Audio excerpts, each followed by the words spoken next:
timeline question. The president, you all have repeatedly said, and it sounds like he said again at the meeting today, that the U.S. is in this for as long as it takes, right? So as the president goes back to voters to face re-election, as a president who has in the past criticized the length of some of the wars that we've been engaged in Afghanistan and Iraq, is there any responsibility for the president to be specific about, with the voters, about how long he thinks the United States should be willing to be involved in this? Should he be willing to say 2 years, 5 years, 10 years, 20 years? Like, how long,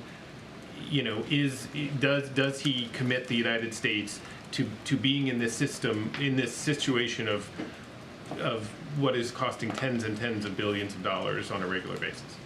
For as long as it takes means for as long as it takes, and the president has been very, very honest about that. Every other leader on the call also, in their own way, emphasized their commitment, again, for as long as it takes. Now, look, I mean, everybody, we'd all like this war to end tomorrow. It could if Mr. Putin would do the right thing. Certainly the Ukrainians want it to end. Nobody wants to see this go on any longer. But it is their war. I understand that we are the leading contributor of support, but the Ukrainians are the ones fighting this war. We don't have American troops on the ground. So it's not a fair comparison to make with Iraq or Afghanistan, where you had American boots on the ground. This is Ukraine's war. They're fighting it. We are helping them fight it. We're giving them the foreign assistance that we ourselves have benefited from in our own history.